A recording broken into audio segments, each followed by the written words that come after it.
Lockdown ಟೈಮಲ್ಲಿ ಎಲ್ಲೋ ಒಂದು ಕಡೆ ಮಾನವೀಯತೆ ಇನ್ನೂ ಬದುಕಿದೆಯಪ್ಪ ಅನ್ನೋದು ಒಂದಷ್ಟು ನಿದರ್ಶನಗಳಿದೆ ನಮಗೆ. ಅಲ್ಲಿ ನಡೆದಂಥ ಒಂದಷ್ಟು ಘಟನೆಗಳಿಂದ ಒಂದೊಂದಷ್ಟು ಘಟನೆಗಳಿಂದ ಮಾನವೀಯತೆ ನಿಜವಾಗ್ಲೂ ಬದುಕಿದೆಯಾ ಅನ್ನುವಂಥ ಪ್ರಶ್ನೆ ಕೂಡ ಮೂಡುತ್ತೆ. ಹೌದು. ಸೊ ಅಂತಹ ಅಂದರೆ ನಮಗೆ ಗೊತ್ತಿಲ್ಲದೆ ಕೆಟ್ಟವರಾಗ್ಬಿಟ್ಟಿದ್ದೀವ ಅಂತ. ಒಂದು ಜೀವನದಲ್ಲಿ ನಮ್ಮ ಬದುಕು ನೋಡ್ಕೊಳ್ತಾ ಓಡೋದು, ಬೇರೆ ಏನೂ ಕಾಣಿಸ್ತಾ ಇಲ್ಲ. ಒಂದು ಸ್ವಲ್ಪ ಕಸ ಇದ್ರೆ ಚಾಪೆ ಕೆಳಗೆ ಹಾಕ್ಕೊಂಡ್ಬಿಡೋದು. ಸೊ ಚಾಪ್ಲಿನ್ ಬಹಳ ಒಳ್ಳೆ ಮಾತು ಹೇಳ್ತಾರೆ, Charlie Chaplin. Life is a comedy in a long shot, tragedy in a close shot ಅಂತ.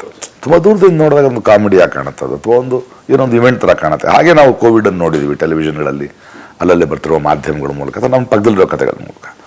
ಅದರ ಕ್ಲೋಸಪ್ ಶಾಟ್ಗೆ ಹೋದಾಗ ಒಂದು ದುರ್ಗ ಏನೋ ನೋವು ಕಾಣಿಸುತ್ತೆ, ನಡ್ಕೊಂಡು ಹೋದವ್ರು ನೋವು ಕಾಣಿಸುತ್ತೆ, ಅವ್ರ ಬದುಕು ಕಾಣಿಸುತ್ತೆ. ಅದನ್ನು ಮಾಡಿದೆ ಈ ಸಿನಿಮಾ. ನಾವು ನೋಡ್ತಿರೋದನ್ನೇ ಸ್ವಲ್ಪ ಹತ್ತಿರ ತೊಗೊಂಡೋಗಿ ತೋರಿಸಿದೆ. ಆ ಹತ್ತಿರ ತೊಗೊಂಡು ಹೋಗೋದಕ್ಕೆ ನಾವು ಹೆದರ್ತಾ ಇದ್ವಿ. ಈಗ ನೋಡಿ ಆ್ಯಕ್ಚುಲಿ ಕೋವಿಡ್ ಬಂದಾಗೆಲ್ಲ ಮರೆತು ಬಿಟ್ಟಿದ್ವಿ. ಆದರೆ ಕೆಲವು ನೋವುಗಳನ್ನ ಮರಿಬಾರ್ದಲ್ಲ, ಅದು ಮತ್ತೆ ಪುನರಾವರ್ತನೆ ಆಗಬಾರ್ದು. ಕೋವಿಡ್ ಬರಬಾರ್ದು ಅನ್ನೋದೋಕೆ, ಅಥವಾ ಒಂದು ಸರ್ಕಾರಗಳು, ಒಂದು ಅಧಿಕಾರಿಗಳು ಸರಿಯಾಗಿ ನಡ್ಕೋಬಾರ್ದು ಅನ್ನೋದೋಕೆ, ನಾವು ಮನುಷ್ಯರಾಗಿ ಅದನ್ನು ನೋಡ್ಬೇಕಾಗಿತ್ತಲ್ಲ. ಮುಂದೆ ಇನ್ನೊಂದ್ಸಲ ಈ ಥರ ಆದಾಗ ನಾವು ಇನ್ನೊಬ್ರಿಗೆ ಆಗಬೇಕು, ಅಯ್ಯೋ ಲಾಸ್ಟ್ ಟೈಮ್ ನಾವು ಆಗಲಿಲ್ಲ, ಅದು ಯಾಕೆ ಆಗಲಿಲ್ಲ, ಅದರಿಂದ ಅದು ದುರಂತಗಳೇನು. ಎಷ್ಟು ಜನರು ನಮ್ಮ ಜೊತೆ ಒಬ್ಬ ಸಾಟಿ ಮನುಷ್ಯ ಇಲ್ಲ ಅಂತ ನಡ್ಕೊಂಡು ಹೋದ, ಅದಕ್ಕೆ ನಾವು ಕಾರಣ ತಾನೆ. ಗೊತ್ತಿದ್ದು ಮಾಡ್ತಿರೋ ಗೊತ್ತಿಲ್ಲದೆ ಮಾಡ್ತೀವೋ ಅದೆಲ್ಲ ಮುಖ್ಯ. ಅಲ್ಲಿ ಅಷ್ಟು ಇನ್ಸೆನ್ಸಿಟಿವ್ ಆಗಿದ್ದೀವಿ ಅನ್ನೋದು ನಿಜ. ಸೊ ಒಂದು ಮನುಷ್ಯ ಕುಲದ ವಿಕಾಸದಲ್ಲಿ ಮನುಷ್ಯ ಸೆನ್ಸಿಟಿವ್ ಆಗ್ತಾ ಹೋಗಬೇಕೇ ಹೊರತು, ಆ ನಿಟ್ಟಿನಲ್ಲಿ ಗಾಯಗಳು ನನ್ನ ಪ್ರಕಾರ ಇತ್ತೀಚಿನ ದಿನಗಳಲ್ಲಿ ಬಹಳ ಅದ್ಭುತವಾದ, ಬಹಳ ಮುಖ್ಯವಾದ, ಬಹಳ ಪ್ರಾಮಾಣಿಕವಾದ ಸಿನಿಮಾ. ನಮಗೆ ಲಿಟ್ರಲಿ ನನಗೆ ಗೊತ್ತಿರಲಿಲ್ಲ, ಶ್ರೀರಂಗಪಟ್ಟಣದಲ್ಲಿ ಒಂದು ಒಳ್ಳೆ 5 ಎಕರೆ ಜಮೀನಿದೆ, ಅದ್ರ ತುಂಬ ಹಚ್ಚ ಹಸಿರು, ಸ್ವಚ್ಛವಾದ ತಂಗಾಳಿ ಬೀಸುತ್ತೆ ಅಂತ. ನಾನು ಮೊನ್ನೆ ಟ್ರೈಲರ್ ಲಾಂಚ್ ಇವೆಂಟ್ಗೆ ನೀವು ಇನ್ವೈಟ್ ಮಾಡಿದ್ದೀರಾ ಅಂದಿದ ತಕ್ಷಣ ಎಲ್ಲ ಕೆಲಸಗಳನ್ನ ಬದಿಗಿಟ್ಟು ನಾನು ಹೋಗಲೇಬೇಕು ಅಂತ ನಾನು ಅವತ್ತಲ್ಲಿ ಬಂದಿದ್ದೆ. ಪ್ರಕಾಶ್ ರೈ ಅವ್ರ ತೋಟ ಶ್ರೀರಂಗಪಟ್ಟಣದಲ್ಲಿ ಇದೆಯಂತಪ್ಪ ಅನ್ನೋದಕ್ಕೂ ನಾನಲ್ಲಿ ಹೋಗಿ ಬಂದಿದ್ದೀನಿ ಕಂಡ್ರು ಅಂತ ಹೇಳ್ಕೊಳ್ಳೋದಕ್ಕೂ ಒಂದು ಬೇರೆ ಒಂದು ಅಂತರ ಇದೆ. ಸೊ ಆ ನಿಟ್ಟಿನಲ್ಲಿ ಬಂದೆ. ನನಗೆ ಅಲ್ಲಿ ಬಂದ ಮೇಲೆ ತುಂಬ ಖುಷಿ ಕೊಟ್ಟಂಥ ವಿಚಾರ, ನೀವಲ್ಲಿ ರಂಗಕರ್ಮಿಗಳಿಗೆ ಅಂತ ಕಟ್ಟಿರ್ತಕ್ಕಂಥ ಒಂದು ರಂಗನ ತಿಟ್ಟು,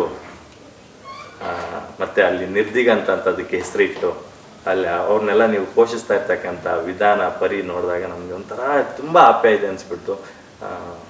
ನಿಜವಾಗ್ಲೂ ಸಾಕು ಬಿಡಪ್ಪ, ಸಾರ್ಥಕ ಅನಿಸ್ಬಿಡ್ತು.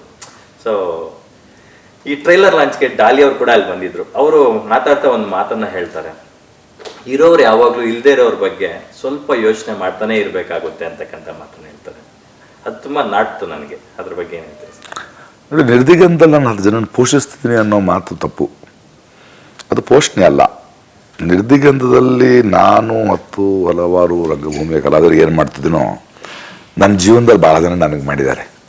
ಅದು ವಿಜಯಮ್ಮ ಕೈ ತುತ್ತು ಊಟ ಹಾಕಿರ್ಬೋದು, ರಂಗಭೂಮಿಲಿದ್ದಾಗ ಯಾರ್ದೋ ಮನೇಲಿ ಊಟ ಹಾಕಿದ್ದಿರ್ಬೋದು, ನಾಟಕದ ರಿಹರ್ಸಲ್ಗೆ ಸ್ಥಳ ಕೊಟ್ಟಿದ್ದಿರ್ಬೋದು, ನನಗೆ ಪ್ರೋತ್ಸಾಹ ಮಾಡಿದ್ದಿರ್ಬೋದು. ಅದನ್ನು ವಾಪಸ್ ಕೊಡ್ತಾ ಇದ್ದೀನಿ ಅಷ್ಟೇ. ಮತ್ತು ಅದಕ್ಕೆ ಅರ್ಹರು ಅವರು, ಸುಮ್ಮನೆ ಏನೋ ಒಂದು ಭಿಕ್ಷೆ ಅಲ್ಲ ಅದು. ಒಬ್ಬ ಕಲಾವಿದನಿಗೆ ಆ ಥರದೊಂದು ಸ್ಪೇಸ್ ಬೇಕು, ಅವನು ಯೋಚನೆ ಮಾಡೋದಕ್ಕೆ, ಅವನು ಬೆಳೆಯೋದಕ್ಕೆ. ಮತ್ತು ತೋಟಗಳಾಗಿರೋದಕ್ಕೆ ಕಾರಣ ನನಗೆ ಪ್ರಕೃತಿ ಪ್ರೇಮ ಜಾಸ್ತಿ. ಅದು ಕೃಪಾಕರ್ ಸೇನಾನಿ ಅಂತವರ ಒಡನಾಟ ಇದೆ, ಕಾಡುಗಳನ್ನು ನೋಡಿದ್ದೀವಿ, ಹಸಿರು ಬೆಳೆಸಬೇಕು, ಹಕ್ಕಿಗಳು ಬೇಕು. ಯಾಕಂದರೆ ಅದು ಒಂದು ನಿರಂತರವಾದ ಒಂದು ಸಂಭಾಷಣೆ, ನಾವು ಬದುಕಿನ ಜೊತೆ ಇರಬೇಕು. ಅಲ್ಲಿ ಹೋದಾಗ ಪ್ರಕೃತಿಯ ಒಂದು ಭಾಗ ತಾನೇ ನಾವು. ಅದನ್ನು ನಾವೆಲ್ಲೋ ಪ್ರಕೃತಿನ ಉಳಿಸಿ ಅಂತ ಹೇಳೋದಕ್ಕಿಂತ ಅದನ್ನು ಬದುಕು ತೋರಿಸ್ಬಿಡೋದು ನನಗೆ ಯಾವತ್ತೂ ಅದು ಅಭ್ಯಾಸ. ನಾನು ಇನ್ನೊಬ್ಬರಿಗೆ ಹೀಗೆ ಮಾಡಿ ಅಂತ ಹೇಳೋದಕ್ಕಿಂತ ಮೊದಲು ಆ ಥರ ಬದುಕ್ಬಿಡ್ತೀನಿ. ಸೊ ನಿರ್ದಿಗಂತ ಇಷ್ಟು ಲೇಟಾಗಿ 1.5-2 ವರ್ಷಗಳಿಂದ ಶುರು ಮಾಡಿಕೊಂಡಿದ್ರು, ಒಂದು 1 ತಿಂಗಳಿಂದ 1 ವರ್ಷದಿಂದ ಆದರೂ ನಡೀತಿದ್ರು. ಅದು ಈ ಥರದ ಆ ಕಾರ್ಯಕ್ರಮ ಬಂದಾಗ ಬಂದು ನೋಡಿದ ಮೇಲೆ ಮಾತಾಡಿ ಅಂತ ನಾನೇ ಹೇಳೋದಕ್ಕಿಂತ ಅದು ಬಹಳ ಮುಖ್ಯ. ಉಳ್ಳವರು ಶಿವಾಲಯ ಮಾಡುವರು, ನಾವೇನು ಮಾಡವಯ್ಯ ಅನ್ನೋ ಬಡವನ ಮಾತಿಗಿಂತ ಉಳ್ಳವರು ಕೂಡ ಬಡವರಿಗೆ ಏನಾದ್ರು ಮಾಡಬೇಕು, ಇನ್ನೊಬ್ರಿಗೆ ಏನಾದ್ರು ಮಾಡಬೇಕು. ಒಂದು ಟೈಮ್ನಲ್ಲಿ ನಾವು ಇಲ್ದವ್ರು ತಾನೇ. ಹಂಚ್ಕೊಳ್ಳೋದ್ರಲ್ಲಿರೋ ಸಂತೋಷ ಇನ್ಯಾವುದ್ರಲ್ಲಿದೆ ಲೈಫ್ನಲ್ಲಿ ಅಲ್ವಾ? ಎಲ್ಲೋ ಒಂದು ಋಣ ತೀರಿಸ್ಬೇಕಲ್ಲ, ಅದು ಯಾವ ರೂಪದಲ್ಲಿ ತೀರಿಸ್ತೀವಿ ಅನ್ನೋದಿದೆ. ಸಾಧ್ಯ ಆದಾಗ ಯಾಕೆ ಮಾಡ್ಬೋದು. ಅದಕ್ಕೆ ಹೇಳಿದ್ರು, ಒಬ್ಬ ಮನುಷ್ಯ ಎತ್ತರಕ್ಕೆ ಬೆಳೆದಿದ್ದಾನೆ ಅಂದರೆ ಅವನ ಎತ್ತರ ಅಲ್ಲ ಮುಖ್ಯ, ಅವನಿಂದ ಎಷ್ಟು ಜನ ಮೇಲಕ್ಕೆ ಬಂದರು ಅನ್ನೋದು ಮುಖ್ಯ ಆಗುತ್ತೆ. ಅದರಿಂದ ಒಬ್ಬ ಮನುಷ್ಯನ ಘನತೆಯನ್ನು, ಎತ್ತರವನ್ನು ಕಲಿಬೇಕು ಅಂತ ನಾನು ದೊಡ್ಡವರಿಂದ ಕಲ್ತಿರೋ ಮಾತುಗಳದು.